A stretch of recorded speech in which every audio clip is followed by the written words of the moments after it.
Bienvenue sur Africa 24 dans cette nouvelle édition du Non-Stop Info. Voici les titres de l'actualité.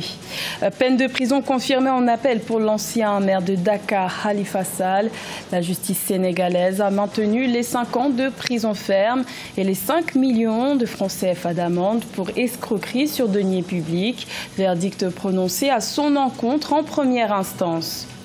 Une école secondaire sud-africaine fait la promotion des énergies renouvelables. Cet établissement, situé dans une commune de Poelano, s'est tourné vers les piles hydrogène pour produire de l'électricité, une solution renouvelable à l'infini.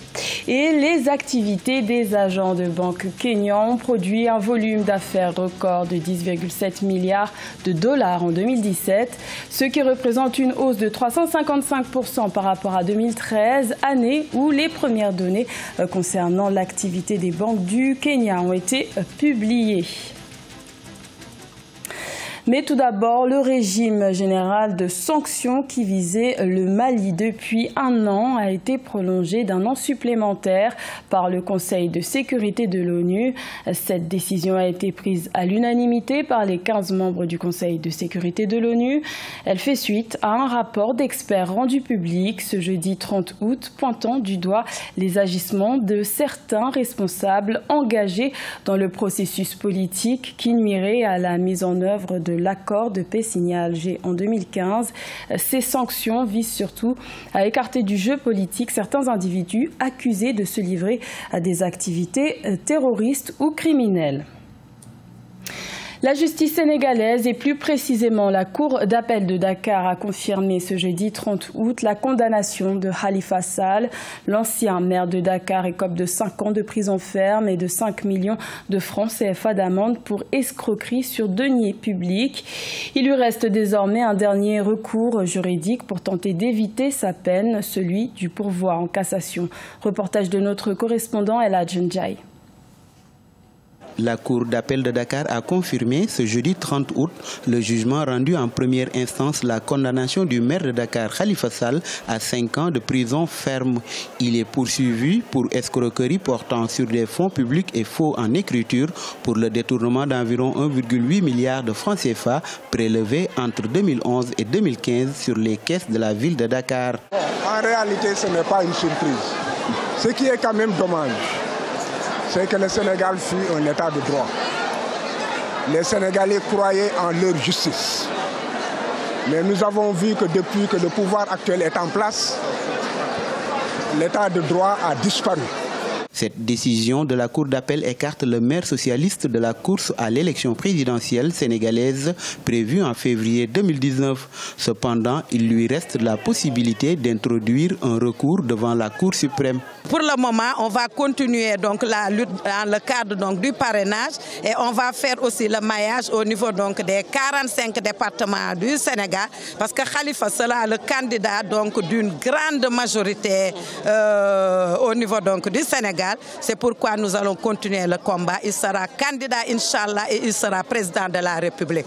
La Cour d'appel a également condamné l'édile de Dakar et 3 de ses 8 co-accusés à verser la somme de 1,8 milliard de francs CFA à l'État du Sénégal. Également dans l'actualité au Soudan du Sud, le processus de paix est relancé. L'ancien vice-président Riek Machar a accepté de parapher l'accord de paix déjà approuvé par le régime du président Salva Kiir. L'annonce a été faite ce jeudi 30 août à Khartoum, la capitale du Soudan, pays qui organise la médiation. Cet accord de paix doit mettre fin à la guerre civile qui ravage le Soudan du Sud depuis décembre 2013. En Afrique du Sud, une école rurale de Ventersdorp a décidé de se tourner vers les énergies renouvelables pour produire de l'électricité. Cette école du secondaire n'est pas connectée au réseau national, mais grâce à la technologie, elle peut générer de l'électricité à partir de piles hydrogène, un carburant renouvelable à l'infini qui ne produit aucune émission en dehors de l'eau et de la chaleur. Ibrahima Djoumaba. Produire de l'électricité à partir de piles à hydrogène, c'est le défi que l'école secondaire Poléano s'est lancé. Cet établissement rural situé près de Vendersdorp, dans la province du Nord-Ouest en Afrique du Sud, n'est pas connecté au réseau électrique national. Désormais, il peut générer 2,5 kW d'électricité à partir de l'hydrogène pour permettre notamment à ses étudiants d'alimenter leurs tablettes et les ordinateurs de l'école. Auparavant, notre école était privée d'électricité. Pendant presque un mois, notre personnel et nos apprenants utilisent désormais Internet grâce à l'alimentation des tablettes et des ordinateurs. Ces piles à combustible et à hydrogène absorbent l'énergie produite par une réaction chimique en présence d'un catalyseur tel que le platine et la convertissent en énergie électrique utilisable avec uniquement de la vapeur d'eau et de la chaleur comme sous-produit. Nous avons installé un électrolyseur et des piles à combustible. L'électrolyseur produit de l'hydrogène stocké à basse pression dans les réservoirs et les piles à combustible utilisent cet hydrogène pour produire de l'énergie électrique. Le générateur de puissance à piles à combustible et à hydrogène a été mis au point par le Centre sud-africain de compétences sur les systèmes en collaboration avec le Northwest University. L'Afrique du Sud s'est tournée vers le mix énergétique et la promotion des énergies vertes pour résorber son déficit énergétique. Au Kenya, les activités des agents de banque ont généré un volume d'affaires record de 10,7 milliards de dollars en 2017, ce qui représente une augmentation de 355% par rapport à 2013, l'année où les premières données ont été publiées. Ces chiffres ressortent du rapport de supervision des activités dans le secteur bancaire produit par la Banque centrale du Kenya. Cheikh Omar Bendaogo. C'est en 2013 que la Banque centrale du Kenya a rendu disponibles les premières données concernant l'activité des banques du pays. Le volume d'affaires des agents de banque était alors estimé à environ 2,345 milliards de dollars. En 2017, soit 4 ans plus tard, c'est un record qui est atteint. Les agents de banque ont généré un volume d'affaires de 10,7 milliards de dollars, soit une hausse de 355%. Le Kenya avait atteint un stade où les revenus d'intérêt n'étaient plus très intéressants, dont les banques perdaient de l'argent, ils ont commencé à désinvestir. Et à contrario, la Banque centrale a consacré la mise en place d'un nouveau type d'acteur bancaire qu'on appelle l'agent de banque. L'agent de banque peut être une station de service, ça peut être un boutiquier dans un village. Une fois que vous avez reçu le titre d'agent de banque, vous pouvez réaliser des prestations de dépôt, de retrait. Pourtant, ces dernières années, le secteur bancaire au Kenya a connu la faillite de 3 banques et une réduction importante du nombre des agences bancaires. Le Kenya est un marché d'intermédiation financière qui est assez mature aujourd'hui. Au Kenya, on se retrouve avec 43 banques pour 40 millions d'habitants. Les autorités kenyanes mènent une politique en faveur du développement du secteur bancaire. Elles ont autorisé les banques commerciales à signer des accords avec de petites entités qui leur servent d'agents de banque.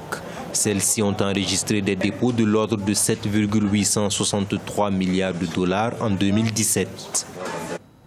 C'est un genre musical populaire et urbain très apprécié en Côte d'Ivoire. Le zouglou relate des réalités sociales vécues par la jeunesse ivoirienne. C'est d'ailleurs ce qui fait son succès.